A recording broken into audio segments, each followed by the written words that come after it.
একদম শুরুটা করব আপনার ব্যস্ততা নিয়ে। আমরা সবাই জানি বর্তমানে বেশ ব্যস্ত একটা সময় কাটাচ্ছেন বাংলাদেশে one of the most popular একটা কনটেন্ট নিয়ে ব্যাচেলর পয়েন্ট।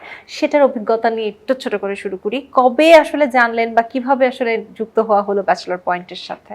অনেস্টলি আমি ব্যাচেলর পয়েন্ট আগে ওইভাবে আমার দেখা হয়নি, ফলো করা হয়নি। আমি ক্লিপস দেখেছি ছোট ছোট বা হয়তো একটা এপিসোড দেখেছি এরকম, কিন্তু ফুল সিরিজটা আমি কখনো দেখিনি।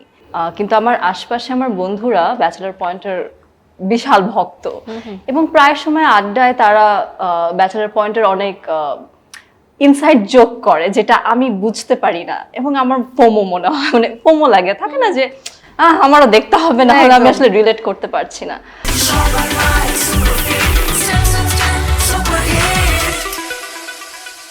তো এবার যখন সিজন 5 আসে এবং আমি এবং আমার হাজবেন্ড আমরা দুজনেই উই আর লাইক যে আচ্ছা, বঙ্গতে ব্যাচেলর পয়েন্ট আসছে, চলো দেখি নতুন সিজন। ও এর আগে কিছু দেখেছে। ঠিক এরকমই একটা সময় আমার কাছে আসলে আমাদের যে এক্সিকিউটিভ প্রোডিউসার তহিদ, তার কাছ থেকে কল আসে যে আপু, আমি বুম ফিল্মস থেকে বলছি, ব্যাচেলর পয়েন্টে আপনাকে কাস্টিং করতে চাচ্ছি, আপনি ইন্টারেস্ট কিনা, আপনি একদিন বসবেন কিনা আমাদের সাথে।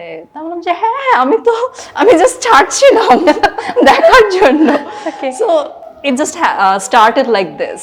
ওকে, সো ইন্টারেস্টিং ব্যাপারটা ছিল আপনার জন্য এবং দর্শক হিসেবে আমাদের জন্য ব্যাপারটা বেশ প্রশংসনীয় এবং হ্যাঁ, এবং আমি আসলে অনেক বছর যাবত এই জনরায় কাজ করিনি, সিটকম বা কমেডি। আমি লাস্ট আমার আপনি 8-9 বছরের যত কাজ দেখবেন সবগুলোই বেশ গুরুগম্ভীর।